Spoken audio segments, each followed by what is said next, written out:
stomach together. Once we get your immune system together, then we can highlight you the way whereas you can jump over the moon, but you can't jump over the moon if you ain't in the right gear. See what I'm saying? So we need to get the stomach together. That's right. Your health is your wealth.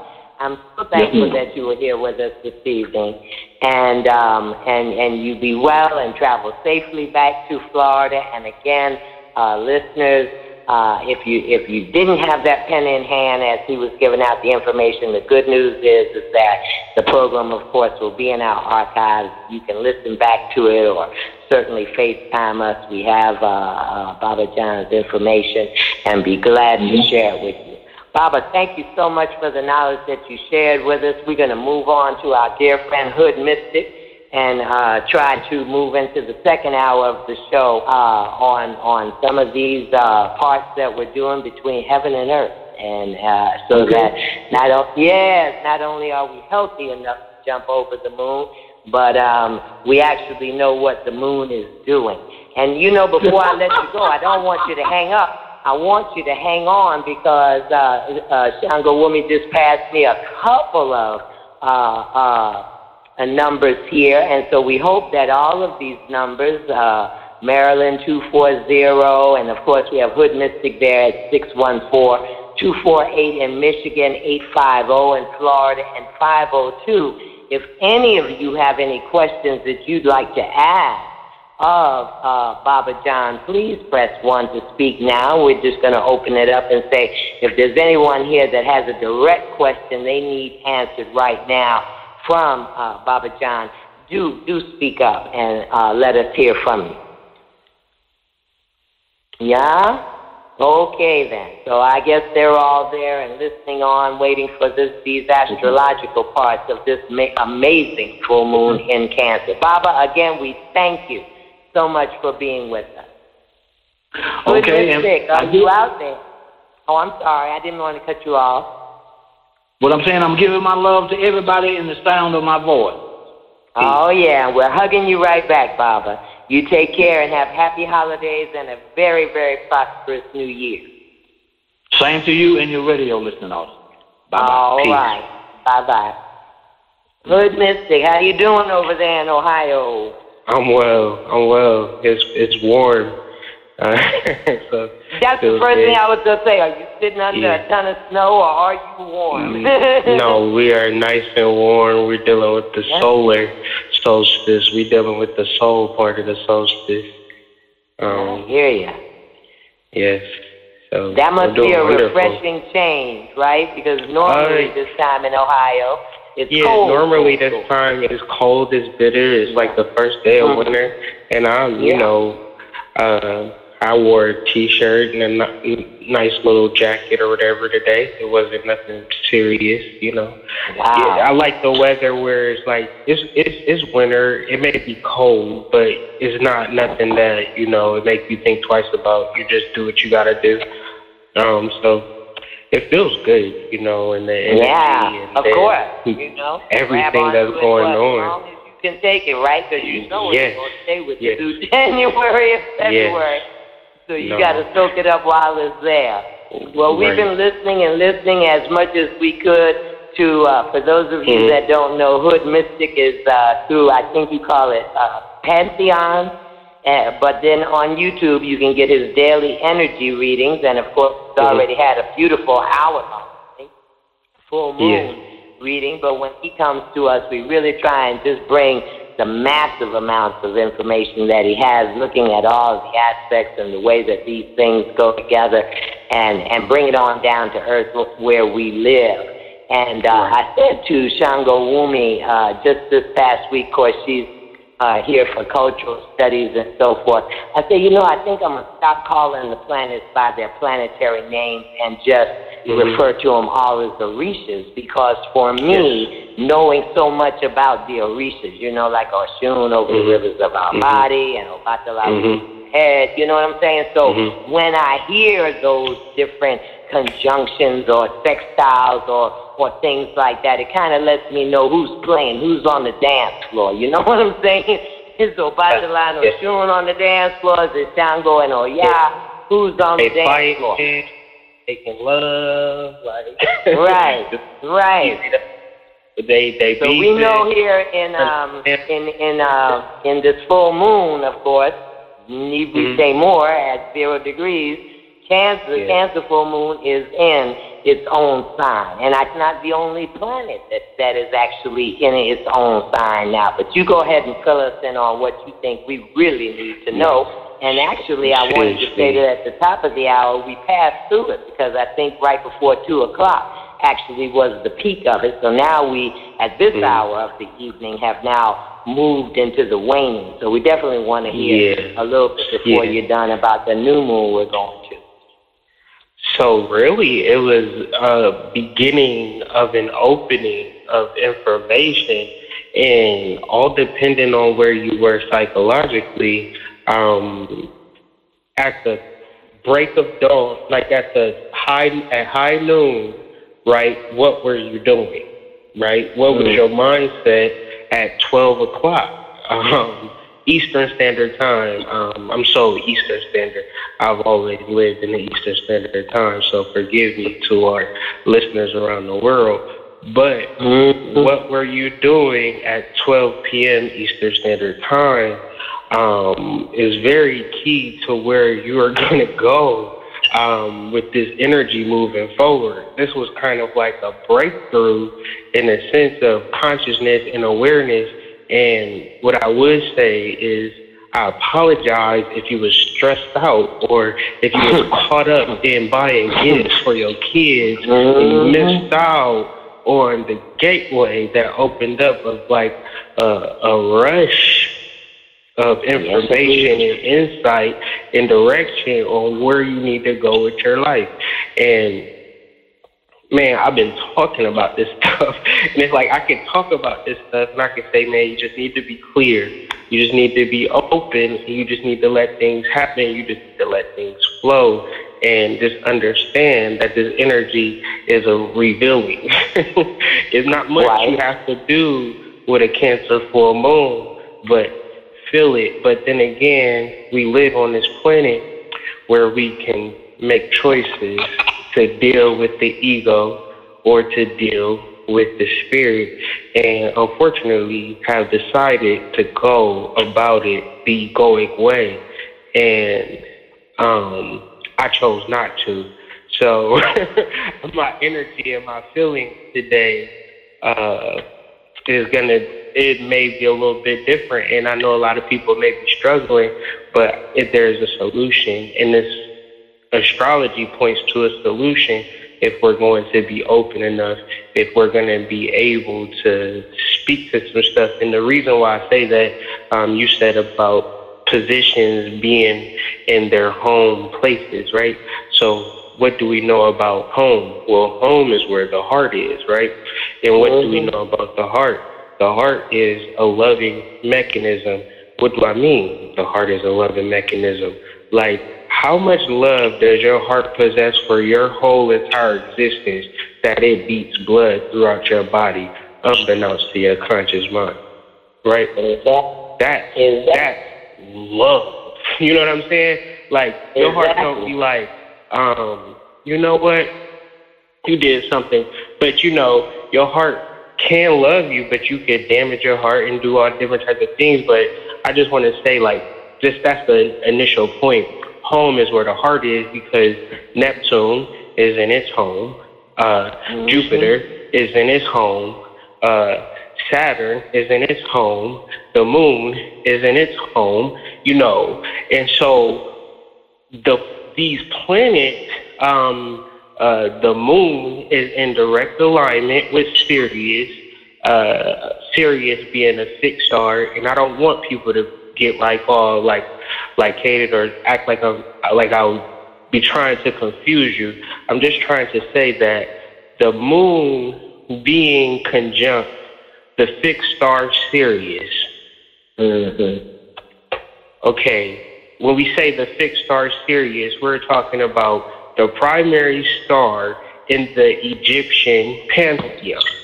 So, you know, us Africans of the West, we love. And it is the dog star of the Yes, all of that. And you know, we can go on for hours on Sirius alone. I'm just saying that all of this energy is our ancient minds lining up with our present day. And if we have the cognizance or the willpower to say, there's more to life than buying my kids a Nintendo Switch. Like, I don't have to do that. I'm not going to be forced to do that. I'm going to think about something completely different. Like, that doesn't is irrelevant. Like, I'm clear, you know, on what I need to do or whatever the case may be. And with that energy was like deep insight. And so, just that, like, I'm just speaking because I'm personally experiencing the shift and outlook of my life, you know, and I was at work, you know, but I did have my notebook and I was able to journal, and what I journaled was like the outline of, you know, whether it's a book or some form of content, but the thing was just profound. And I'm just like, well, thank you. You know what I'm saying? Like, I know what I'm about to do for the rest of this 2019 is to cultivate this content that, you know, before this event happened, I didn't have. You know what I'm saying? But I was just clear enough to just be, like, I wasn't thinking or expecting nothing. It just started to come to me like a channel. And I don't know, did you have any type of experience like this? How was your afternoon?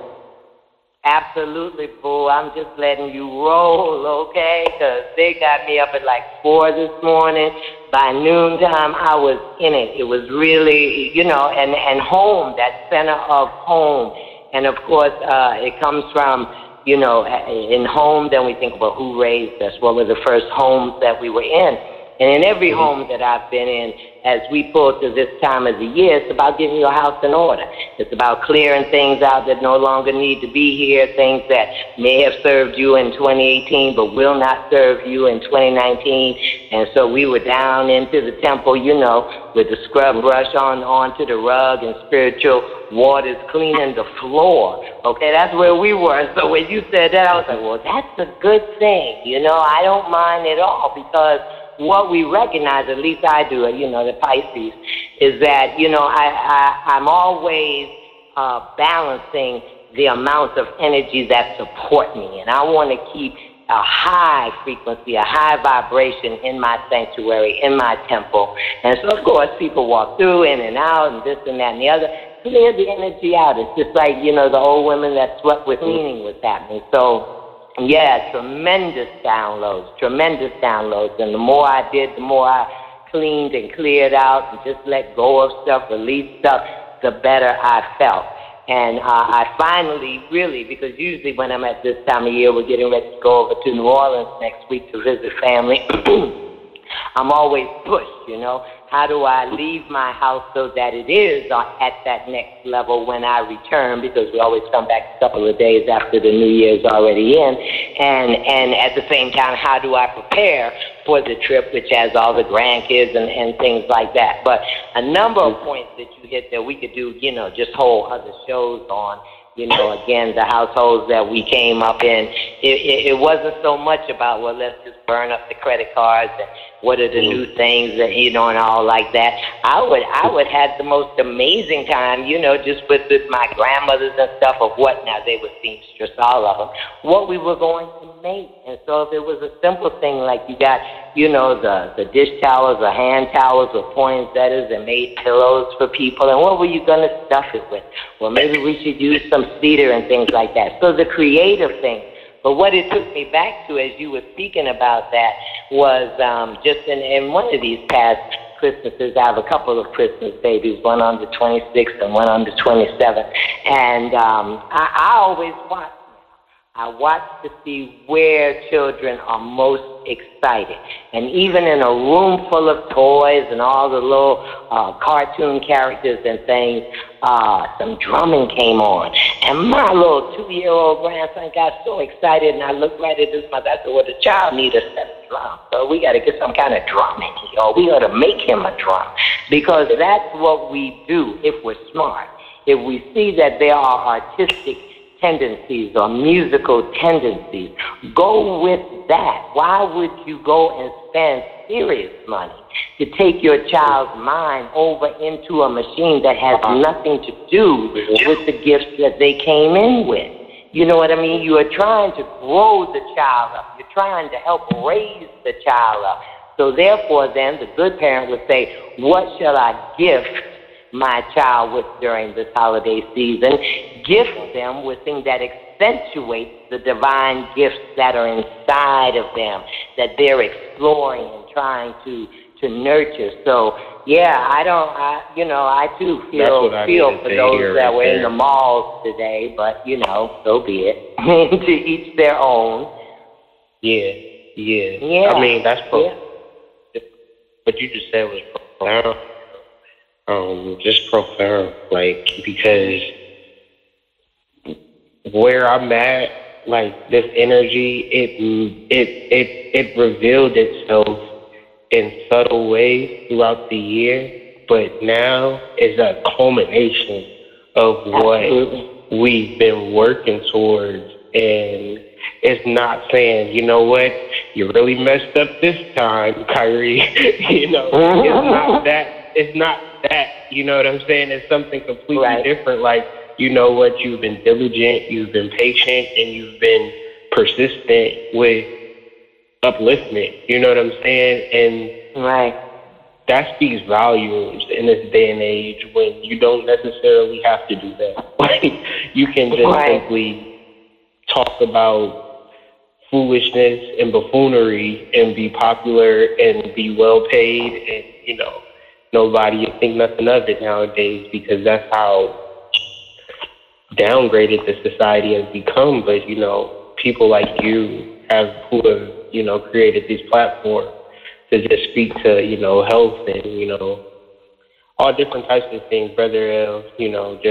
I'm just like, this is what it's about. Even if we don't see it, even if we don't see the rewards, or even if there is no rewards, what I'm realizing is that this is an act of love. And the more that you can act in a loving way, and loving is just simply expansion. And we either have a point of expansion or we have a point of contraction. And that contraction is that fear and that selfishness. And it was as much as it was about coming together, it was a definite break from people who want to live in that space, who are choosing, like you said, to each his own. But making that choice with this energy is kind of like, how do you deal with a person that is not loving? Well, you don't. You can't. You know what I'm saying? It's like, you can't. You know what I'm saying? Because he's going. If your right hand offends, you cut it off. Yeah.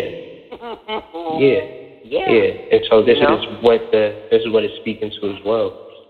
A couple of things that you pointed to that, again, for those that aren't really in the astrological discussion of it, when we say that these planets, Neptune is at home, Obatala is at home, Jupiter, the moon is at home. And so then we say the things that you are speaking to are the things on the inside. This is why I spoke about the crabs and the crab shell and the going within, because that's what we are feeling. And for a vast number of people, sad to say, they've been, it's like foreign. It's like a stranger knocking at the door, because it's been so long since they were actually inside of the depths of their soul, having that personal conversation about, how do I really feel about what I'm doing? How do I really feel about the people that I'm hanging out with, or the people in my life? I don't care for it much, but like you said, to be cool and all like that and be with the crowd, I put up with a lot. And I think that's going to be shedding away, and that's kind of where I wanted to shift to here, is that I know, now we're waning to a new moon, and if I'm not mistaken, that new moon is hitting into an eclipse. So speak to us a little bit about the power of the energy that we're now waning into, again, as we vision as the moon pulls back the light, the sun, of course, is coming back with more light, but the moon is pulling back its light as we move into the new year, as we say goodbye to 2018 and go into 2019. So, you know, a lot of times people get as vastly confused about eclipses as they do retrograde. So speak to us a little bit about this energy that we're going toward now. Sure. And what I would like to say, as you were speaking, something triggered inside of me, which I was thinking about earlier. When you speak of astrology, you're speaking of your divinity and your sovereignty, because you're looking at yourself from a celestial point of view. And this is beyond any physical point of view that one could even begin to speak of. This is your pure, true and because the reality, if you want to deal with universal law, as above, so below. So you are a representation of what you see out in the stars. And so I just want to say that. And then what this solar eclipse is really going to be speaking to is going to be in Capricorn. And so the eclipse is just a point where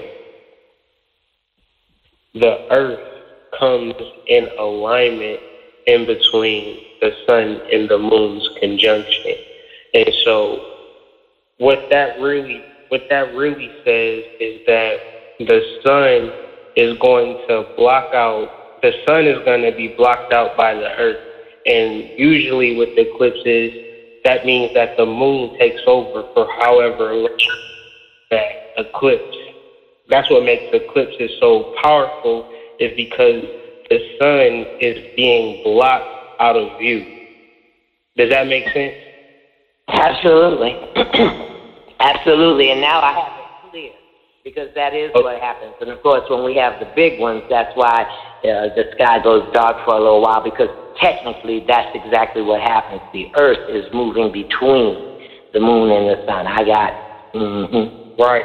And so what that actually says energetically is that the subconscious mind, or the feminine energy, takes over. And so whether the eclipse happens in America, whether the eclipse happens in Saudi Arabia or Australia, we want to keep track of these eclipses, because wherever they're taking place at, the feminine energy or the ancestral energy is going to be at its highest. So I'll give you an example of this. Can bear witness.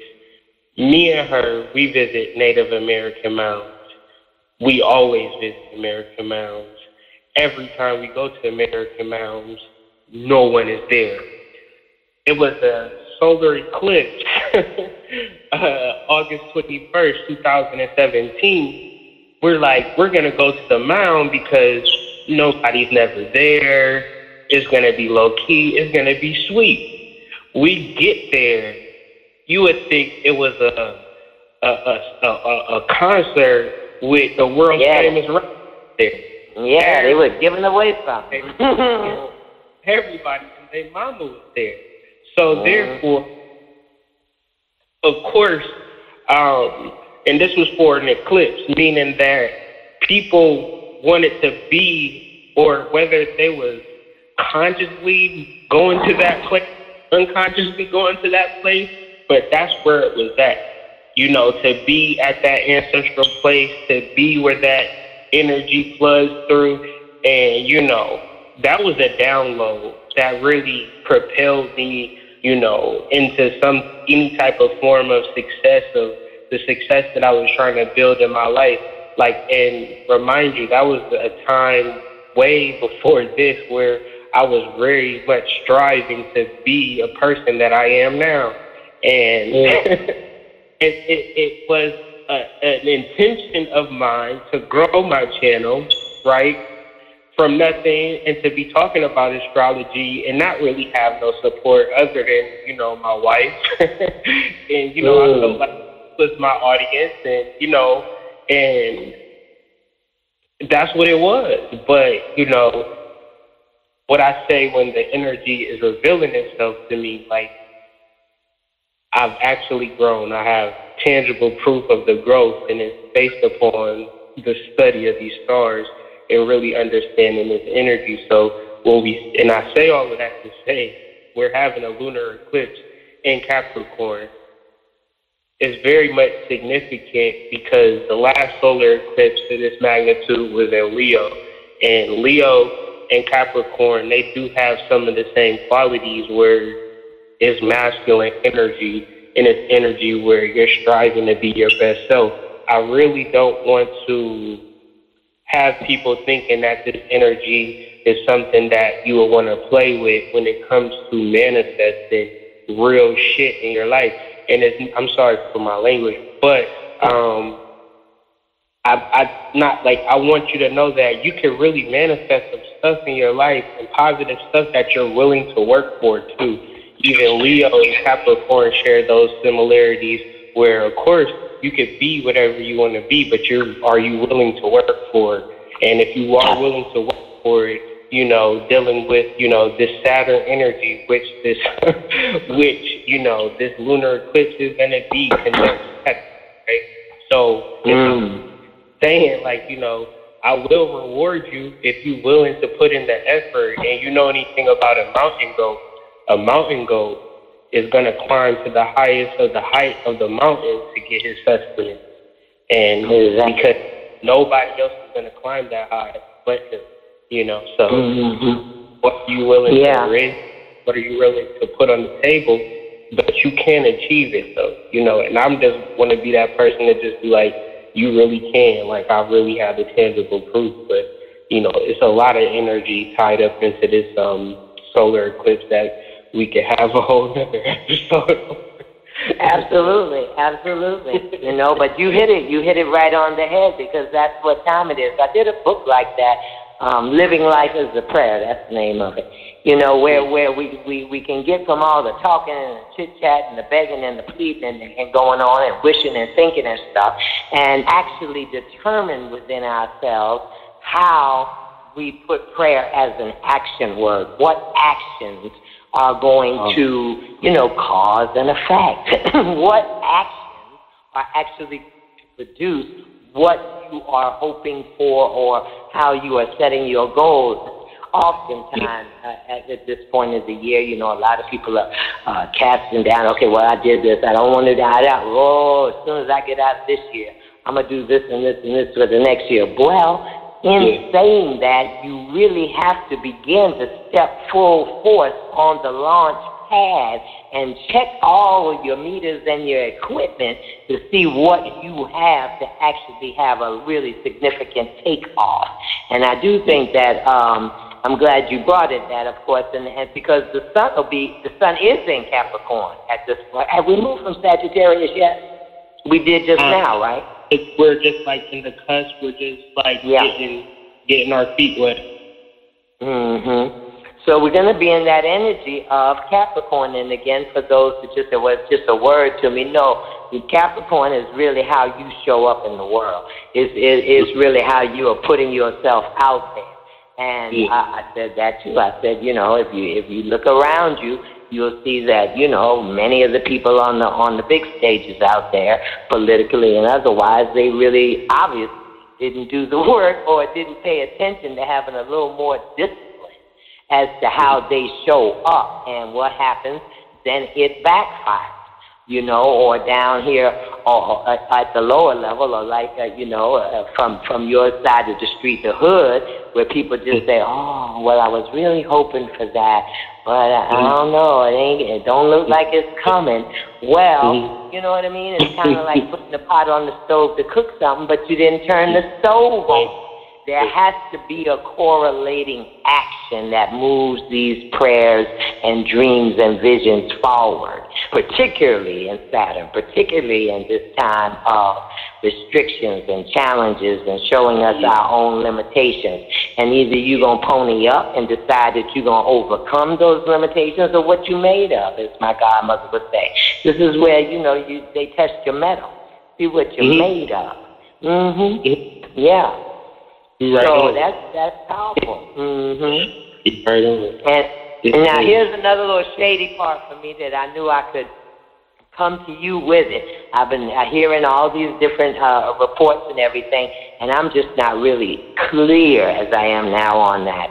On the eclipse, I got really clear. Thank you so much for that. What is the significance of the movement of our North Node and our South Node? Because we're studying the houses and all like that, and the nodes and things. So I know there's some things going on. It almost, whenever I hear it or come into it, I feel like the information that's been downloaded concerning the polar shift of the North and South Pole or the polarity. So speak to us a little bit about the North Node, South Node. Sure. The North Node is presently in Cancer. And so the North Node is a spiritual progression. The North Node, much like Uranus, it gives you insight spiritually that you normally would not have. So the North Node being in Cancer is really just how you're going to direct your life spiritually and really dealing with what your family is. So a node moves throughout a sign throughout a year. And so this last North Node was in Leo, to give you some context. And so Leo is about education. So I don't think I've ever learned this much past, like, whether I was in school or not. And a lot of people that I know was really much into books and learning and things of that nature. And that's more or less because this is the time that we're in, and the nodes move backwards. The North Node moves backwards, and the South Node moves forward. But we'll talk about the South Node. But the North Node really speaks to where we're going in the future of family, because we need to come into a realization that tradition is created too. You know, we follow, right? You know, traditionism. But with these days and times, we need to create new tradition. And the tradition nowadays is the spiritual technology, where we can't deny our dreams, we can't deny our insight, we can't deny our visions. We have to come together through that, and it is guiding us. And therefore, this is the North Node in Cancer. The South Node, which in Vedic they're called Rahu and Ketu. And this means the past lives, or where you're coming from, your spiritual energy that you're bringing to the planet. And so, as a trend, it's hard to really map out, because these are individual. The North Node, we can all be going somewhere spiritually, but the South Node, to map out individually, is kind of hard, because we're all having different ulterior motives and things of that nature. So where we have different purposes, different goals, and we just make different decisions throughout our whole experience. So the South Node really is good for natal readings, but when studying a transit, it's really hard to kind of pinpoint on what it's actually speaking towards.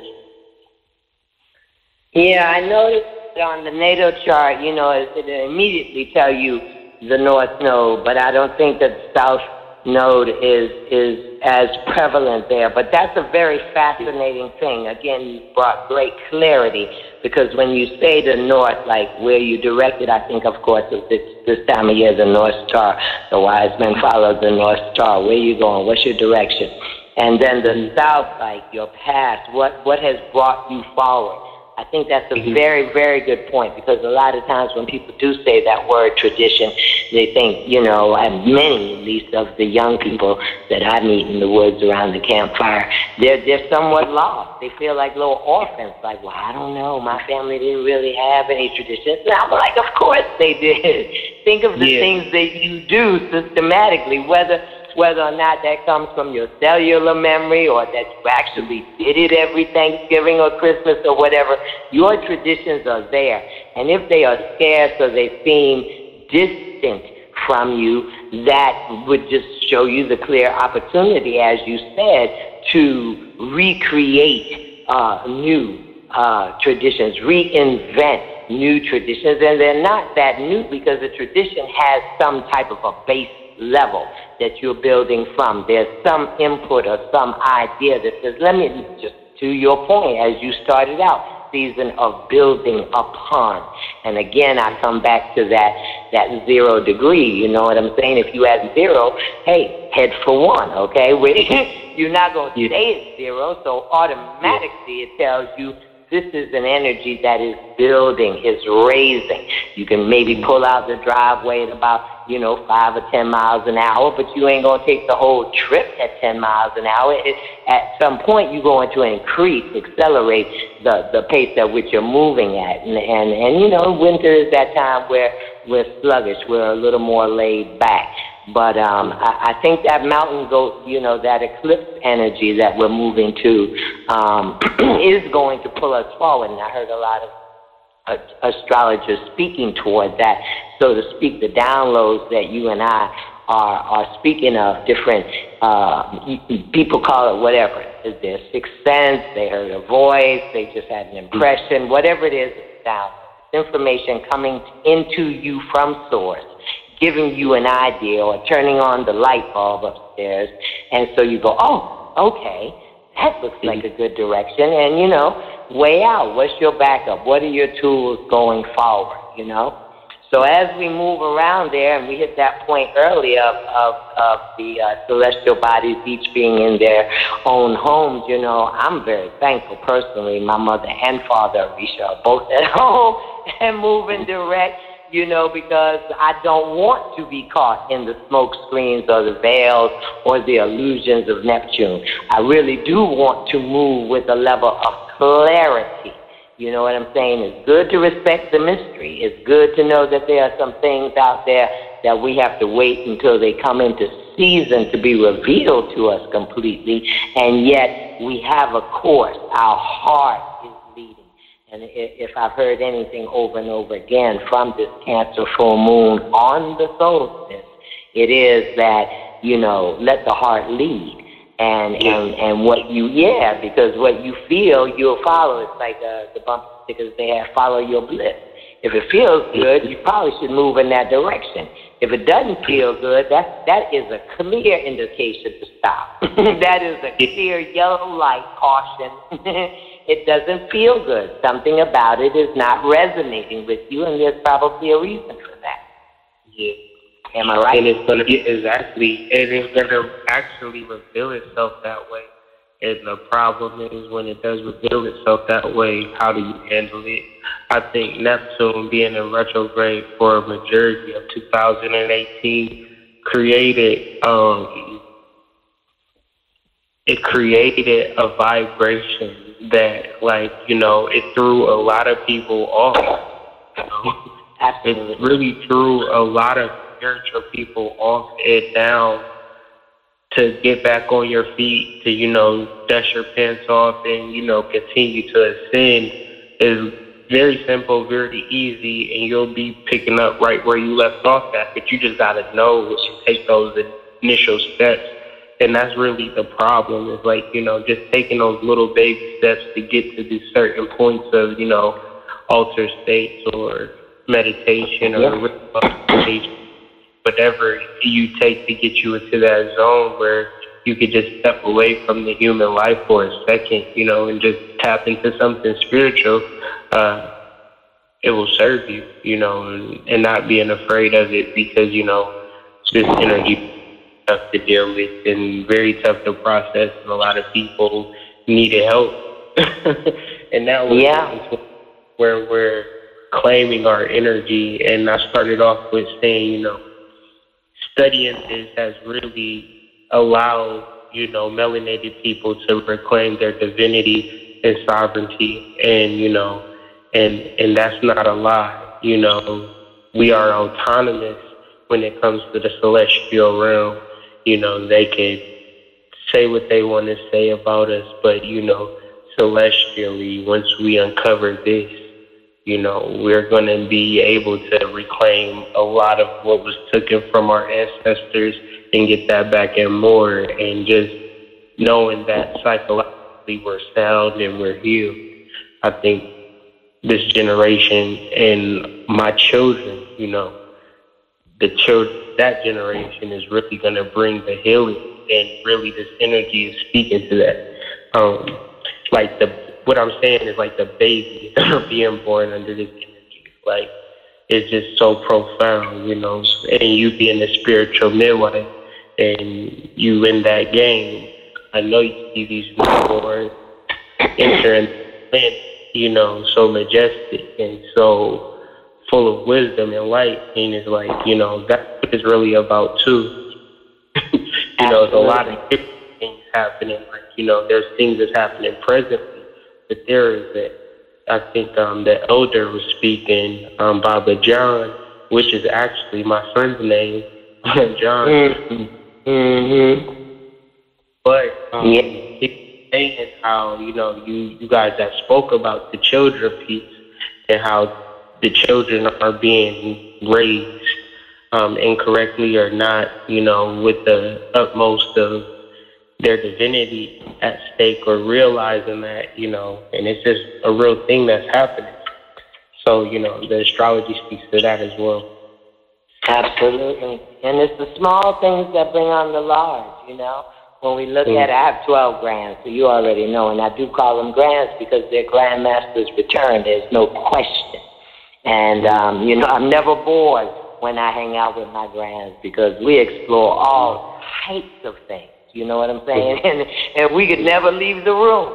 And we explore all types of things based on the conversations that they have on certain points. But, you know, when I look back at it and coming from a time, a generation of latchkey, and women were moving into the workforce, and then, of course, children were left to daycare or some other kind of care, and on it went. And then we, you know, moved into the generation of baby mamas where you have children raising children. And so, you know, it just is no startling thing that we come and we find, and so how did these kids get like this? And it's the small things that bring on the large.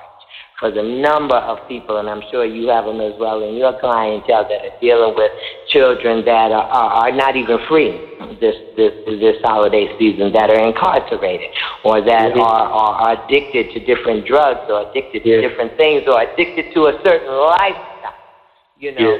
And we said, well, how did that happen? Well, it came from the deterioration of the family and a time where the education at home was in balance with the education that went on out in the public schools or wherever your children were going to be educated. And we're going to have to make some decisions, you know. That's just point blank. I had put out a really good audio there on 11 ways to raise your frequency. And like pretty much at the top was words have power. That's the first thing. Is that we cannot continue to speak defeat. We cannot continue to speak inferiority, certainly not in the face of these lights that you're speaking of that are coming in now, because they came ready for the game. They came with their A game. And it's us that's really like diluting them down or making them small. You're going to have to do this and this and this. You know, in my time, of course, through all of the integration and the race riots and things like that, street, you know, the older people loved. They wanted to keep you safe.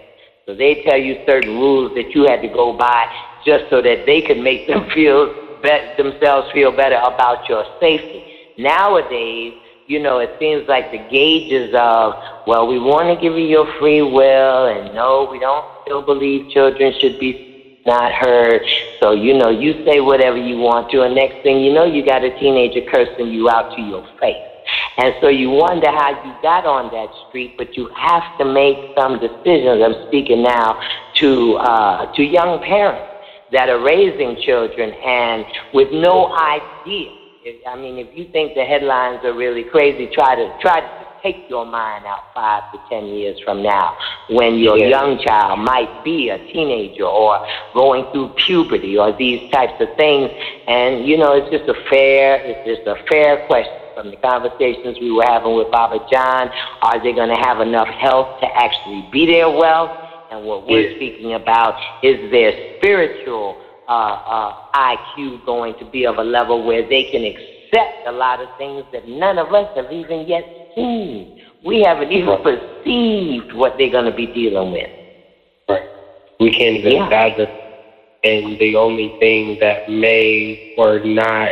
So this world is set up in a way to emotionally break you down to nothing and then, you know, give you money to not heal your emotions. And it's like, you know, there is no place that kids can go to say, you know, I'm crushed or I'm hurt. Let me get a place where I can get spoke to in a way where this person gets me or understands me.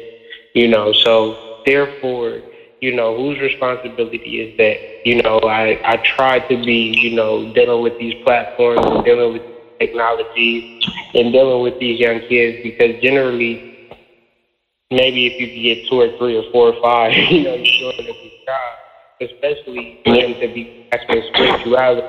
I rejoice when a 21-year-old want to, you know, converse with me about spirituality and stuff like that.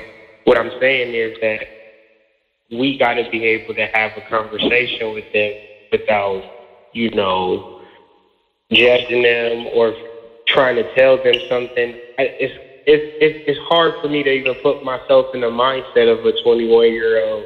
So I might spend a half an hour to an hour just listening to everything that they have to say without no judgment because I just want to be in a mindset, be in a shoes because I know what it was like to be 21, and I know what it was like to shun advice, or like great advice. I'm going to do it my way. You know, that's where we at 21. I'm going to do it my way. Yeah. I heard that, but, you know, that's what y'all did. I'm going to do it my way. I can remember, and that's, some 40-something years ago, but I can sure remember when I was 21, just coming out of college. You know, and thought, well, y'all told me to get an education. You don't be anything in this world. You got to have an education. Okay. And so I have an education. But, you know, my grandmother, my father's mother told me the whole time, because I have a degree in theater arts, she said, you better take some typing. You better get you some skills. You're going to be down there in Greenwich Village with them starving artists. What you going to do with that? With theater. Yeah. And here we are, all these years later on Blog Talk Radio. Yeah. You know. And that's another part, too. It doesn't matter. We got histories, we got past, and things of that nature, and none of that is an excuse for us not to move forward with this energy, with our hearts open and full of love, you know, and because we've all experienced all types of things, but we need to really make love a rule in our understanding. Like, if you can't love, then why not? And that's what we need to deal with moving forward because that's a real problem in this world where like there is no love and we're perfectly fine with that and our dealings with and all of that, you know, we deal with each other in pure fear, but we'll be dealing with each other though. But there's no real love, no real openness, and no real heart-centered interaction. So yeah, you hit it right on the head. It's like you're reading my mind. It must be because we just come together on these full moon ages. But, you know, as we're moving into the last half hour of the show, if there was something that I feel would be really, really useful to our listeners is to make the equal sign between, because, of course, those of us that are moving and are so powerful, opened up by the shifts, we energetically are feeling the waves of this ascension, and it is totally founded and built on love and becoming love. And as you were speaking, I was thinking, well, you know, you could say hate, you could say divide, you could say racism, but everybody came with love. Everybody came through love. Well, most Most did. Even, you look at those that came as the product of rape or a violent crime or something like that. You said, well, you still have the chance to be loved because you're breathing. And some creations in the belly didn't get here breathing. They came just stillborn, ready to go on back. But that's a whole nother program. But the question that I'm putting out here for us to try to chew on in this last half hour is what out of what we give, what you do on an everyday basis, and what we do here on the full moon is to try to open up people to, as you said, and you said it so well a minute ago, is that when we look at the stars, we see our divinity. And I don't want to misquote you, but that was just really rich right there. And the point of thinking is that if we can take that divinity as above, so below, and bring it down here in our pockets, in our medicine bag, in our heart, because we're going to take on a huge onslaught of those people in deep resistance who have such poor working definitions of the word love. Maybe they've been starved of it. You know how folks are when they're starved of anything. They either go head on in or what you call that, like they become obese. They just go into it because they were starved of it. And so that's what I think about on a daily basis. I really do. I get prayed up, and as they said in church, put on the whole armor of God before you go on out there to wherever you have to go, to DMV or whoever you're working with or whatever. But what is it about looking at the stars and seeing our divinity that should equip us and empower us in a way to be able to deal with the day-to-day negativity that we're all getting bombarded? You got an answer for that one? You actually said it. You actually said it within your question. Now, if anybody had a computer, they could Google the chariot Thoth Tarot deck. And the chariot Thoth Tarot deck is a man in armor, and all of his energy is focused in his center. And he is on a chariot being guided by these animals or whatever you have it. So guess what sign rules that card? Aries, Cancer. I would say. I'm looking at the image of the chariot. Cancer, is it really? Wow. Yeah, so you got to think about a crab. That's a whole other way to see it, a crab, right? A crab is armor, they got their shell. Yeah, exactly. And so that shell just represents the protection, and that protection is coming from within you. And so the idea of the stars, so let me just backtrack for a second. So if we want to talk about astrology, you have to take it back to Babylon, and then you have to take it to Mesopotamia, and then over into ancient Egyptian. You're talking about massive civilizations, that, by rule, study the stars, first and foremost. And as they study the stars, then they begin to deal with the people, govern, we're going to do this, do that. Everything was set up based upon an observance of the stars. These are our ancestors. So therefore, my thing is, what happened to us in the West where we don't observe the stars or we don't care about the stars? Okay, care about them. I care about, whatever it is that you care about. But then when you don't have it, or you're trying to get it, or whatever the case may be, you just living a life of you chasing some idea, and you never fully sitting back and realizing why you even wanted that, or, anything of an examination. So what the stars do, it gives you a moment to just kind of sit back and just reflect on yourself. You get a second to look at yourself from the inside out. And the stars are just a metaphor, if you would, for what's going on inside of you.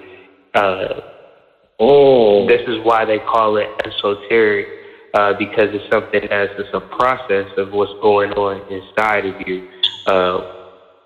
The same way that a full moon happens, and, you know, when I drive home, I see more accidents, you know, on the road. Why is that? Well, it's a full moon. So why is it a full moon in the sky? Do you think that it's creating some wave in the air that's causing more accidents? No, it's something triggered in us that makes us be in the clouds or whatever the case may be. Or, you know, some doctors, they don't want to work. They, by rule, they don't schedule to work, especially like emergency room doctors. You know, they're not going to work on the full moon. Why is that? Like, you know what I'm saying? Like, you just have to ask yourself these kinds of questions. Probably the same reason I don't go to Walmart on a full moon. You know what I mean? There's certain things I really don't do on a full moon. You know, and here's what stuck with me is very early on, you know, back when they did lobotomies and put hysterical women into institutions and things like this, and the word lunacy would always come up. Yeah. And so if you look back, of course, on this particular week in the midst of a partial government shutdown and so forth and so on, the word lunacy would come up again. And here we are in a solstice full moon. And so, you know, if the Farmer's Almanac can tell you how to plant according to the moon cycles, exactly what do you think are the possibilities of the way that lunar cycles can go when this body is so big in our face? You see what I'm saying? Very unlike the dark moon. Yeah, she's up there, but you can't see it. This time is just big, all out. As they're saying in all the little news feeds, you know, the guardrails have been taken down. Just absolute lunacy, Right. And then, you know, they play it both sides. I've been paying attention where they will say, you know, I've heard reports to say, well, yeah, the Russians helped, but they didn't help that much. And that's right.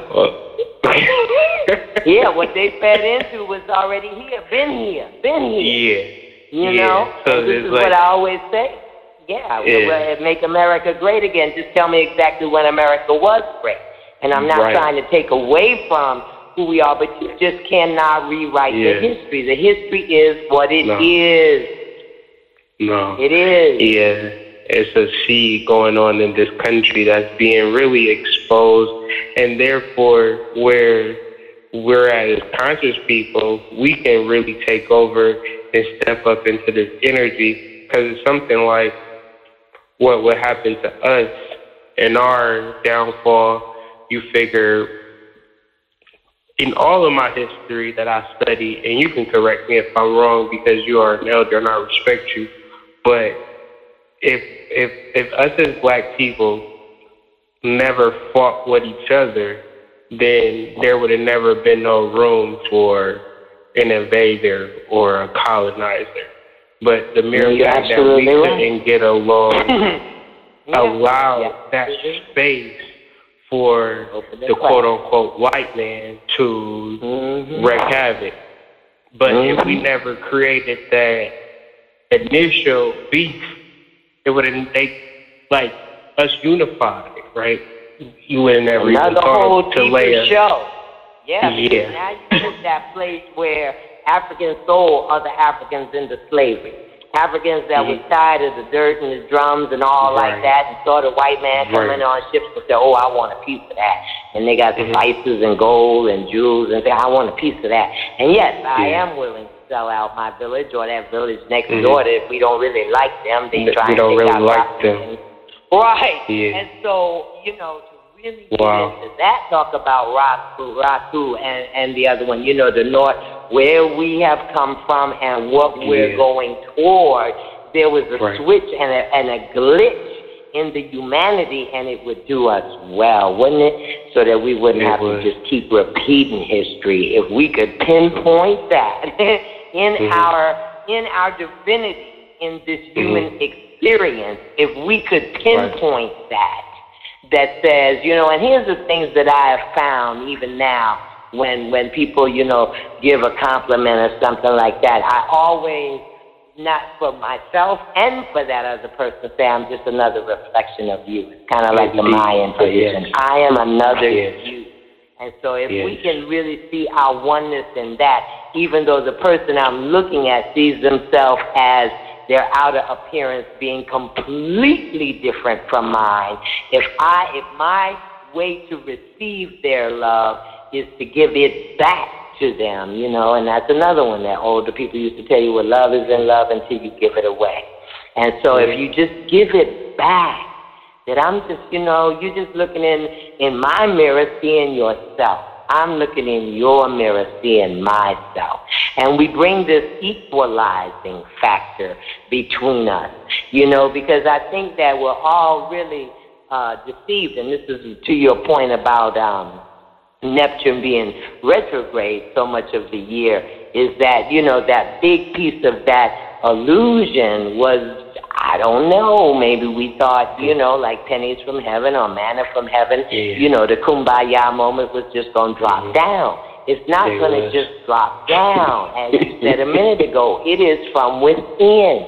And so what do we have inside that says, I want more love, and the way to get more love is to give more away?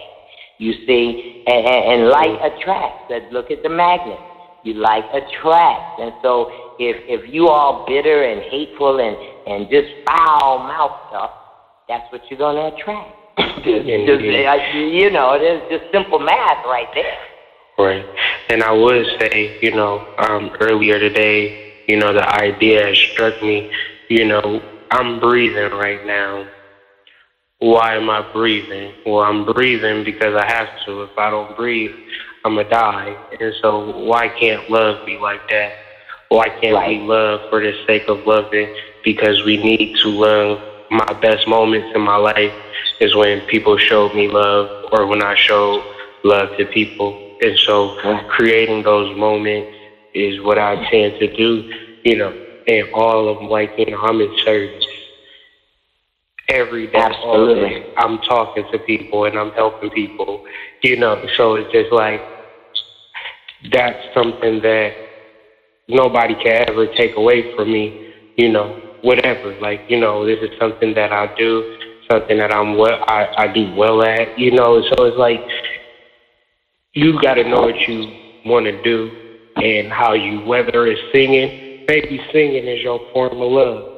Then you should be singing, or maybe it's dancing, or maybe it's art, I don't know, maybe it's just being a friend, whatever, but you have an expression of love that you owe the planet, that if you stayed in that space, your problems wouldn't even be problems, because you wouldn't have time to be looking for that, because all your energy would be tied up into loving. So it's a power and it's a real force, but you don't have to be afraid of it. You can go towards it. You can embrace it. Really use it and embrace it. Yes. And, that's where I'm at, That's a real deal, because that's the choice you make. Again, like the old people would say, don't let no one or no thing rob you of your joy. And as I go toward people close to me or people that I don't even know, and they come with a certain particular negativity or a stench, my higher mind immediately would say, I wonder, do you really think you can peel my love off like that, okay? Because it's not going to happen. Here's what's going to happen. I'm going to take you right inside my heart right here and give it right on back to you. You can do what you want with it. But I don't have any room in this being filled with love to take on your negativity. Now, you can keep walking with your negativity. Yeah. It's a choice. This thing is really getting down to choice. And I say it enough times, all the time, if we could, change our minds, we could change our world. And again, it's another whole, show dealing with the pain body. And we done created like 20 shows in this conversation. Yes, we sure have. But we got a few more minutes, and this is a vital piece that we hit right here. Chiron the wounded healer is also doing a movement. Speak to us about where it is now and how this wounded healer shows up. And so the Chiron, is on his way to going direct. Let me pull that current map. I was looking at the solar eclipse map and went with that one.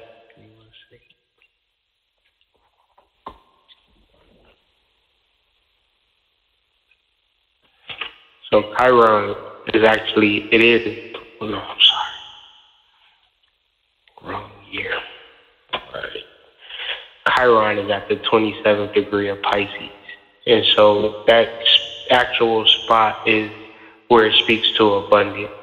And me and my wife, we had a profound talk on abundance, where abundance is a concept where if I say abundance, you might think abundance of money or, something like that. But abundance could be an abundance of pain. It could be abundance of whatever. So wherever you are wounded at, you're dealing with an abundance of that.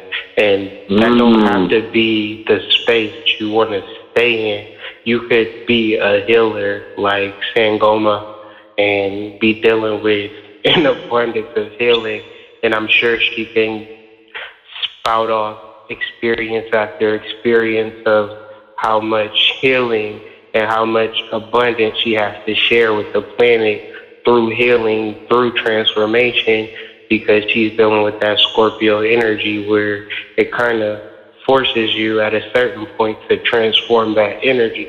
So Chiron is an abundance and it's transformative. We all have wounds, and we all have the ability to heal our wounds and speak from that healing or speak from that woundedness. That woundedness, even though it did happen, we do have an option to heal it. And, the healing is going to be just as abundant as the wounds.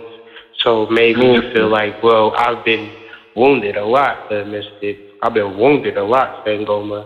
That's an opportunity. Now you're dealing with somebody special because the healing is abundant too if you're able to move into that direction, what I would say. Right. Yeah, that's good. Boy, you've really given us some clarity because I never really thought of the equal sign between woundedness and abundance. But it's kind of, because I always say to people, as they come and the woundedness comes up for them to be healed, no doubt about it. But it comes up, and because of all of the external factors that compound it, I'll hand you my wound, and then you'll just hand me your wound, and we'll just dip in our woundedness. Next thing you know, we in an all-out pity party, and on it goes until we're in the well of victimization. You know what I'm saying? And so as you were speaking, I was thinking about now, why does that equation really not find a place of resonance of me? For number one, you're quite correct, and we're thankful to have snake medicine. We have more snake skins in this house than we can even count, because when they lay themselves or give themselves to us, they just leave the, when they shed the skin, they just leave it for me, and I'd be so thankful because it reminds me, shed your skin. Remember your snake medicine. Remember the ability to take in poison and send it back out as healing. And so because I absolutely really detest the place of the victim, I don't try to be staying there. And so when people come and bring me their victimization, I'd be like, well, come on, let's find, door number 301 or whatever. Let's find the exit, boo. You can't stay there. You have to begin to navigate the options of leaving the room of victimization and seeing that as a real possibility. And there's all kinds of levels of that, as you know. Some people are so familiar. That's their familiar, that's their comfort zone. Painful as it is, miserable as it is, is where they hang out, because that's where they've always hung out, and that's where they get the most sympathy from others, and so forth and so on, and it just keeps on continuing. So you have to then say, well, okay, let me be the light of empowerment in front of you. And maybe it will be, you know, it will reflect or shine, that old song from church, let this little light of mine shine. You know, maybe it'll shine enough that, you know, you'll feel warm in it and go, oh, this feels good. This feels better than that cold, dank place of the victim that I've been hanging out in. And suddenly you've offered someone the ability to step into some place that isn't wounded. You know, because, and what I try to say to people so that they can really get it, I say, baby, you know, we get wounds all the time. People get wounds, you can break a leg, your leg don't stay broke for 20 years. It heals itself, okay? You get a paper cut, the paper cut don't stay open for 5 or 10 years. It heals itself. And so this is the very example of your physical temple and body telling you that you don't have to stay there in a place of brokenness or woundedness. You can call upon the divine being that you are inside of there to heal. And again, words have power. If you speak your healing into being, you can step into it. But if you continue to speak of your woundedness and your victimization, you'll stay there too. You know, and that's what people don't really get, you know, that the universe is obligated to answer whatever crosses our lips. As long as it's in the thought realm, you know, it's not yet legal in the earth because it's just flying about in the thought realm. But the second it crosses your lips, the second that it crosses your lips, you've given it a certain legality in the earth to exist. And so this is, you know, we teach it a lot in many of the classes that we teach to choose our finest words. And, you know, the way that the old people said it to me, you know, if you don't have nothing good to say, don't say nothing at all. And they were trying to tell you then that rather than curse yourself, rather than open your mouth and listen, you know, sugar, honey, iced tea fall out, just keep your mouth shut. Don't say nothing. Don't say nothing. Don't say nothing, you know, or they would tell you, you know, everything that's said to you does not deserve a response. Take the time in yourself to hit the pause button. Think about what the response should be. Don't open your mouth and let sugar, honey, iced tea just fall out. Just stop, breathe. You know, I had a young lady today in a major crisis, and that's what I had to tell her before she could even get wound up. You know, I was like, okay, baby, breathe. Oh, you got a glass of water? Wait a minute, hold up. Yeah. Because it was just going to spew out of her. And sure enough, you might guess, she was the cancer child. But, you know, and so it was just going to spew right out of her. And I had to say, remember, you have a pause button. Remember your power. You might not have the power immediately to heal yourself, but you do have enough power to pause. And that pause button is just so important. So important. It's important. And the solstice calls for that. The actual solstice, that literally means don't do nothing. You know what I'm saying? It's like, just chill. Just chill for a second, you know.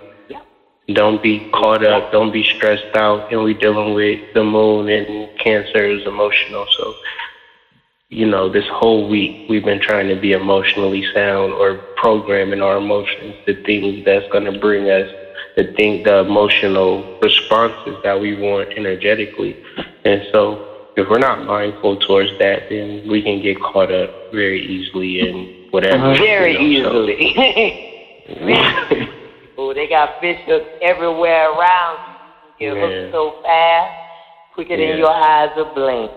But, you know, as usual, we've covered just the universe and back. I always love talking with you because we can cover all points of our galactic being and our universal selves and come right on back down to this wonderful place here. But as we're reaching the top of the hour, I always want to give you this space to, like, do your thing, you know, do your commercial, because I couldn't do it as well as you. You know all of the intricate parts. But this is the Hood Mystic, and I want you to tell us, because I won't talk to you again until the next year, until New Year's.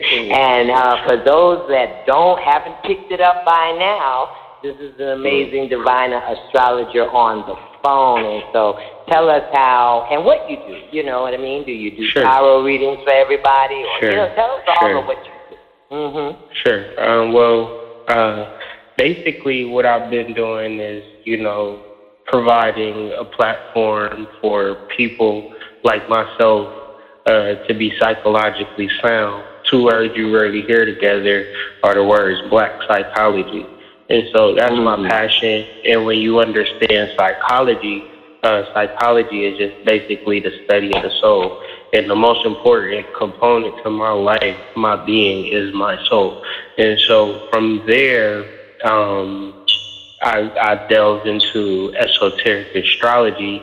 And esoteric astrology is the correspondence between the planets and your chakras.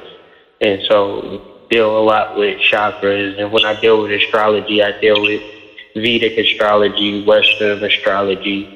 And, you know, I study Carl Jung. I'm just an avid studier. Like, I don't really do much more than just kind of study.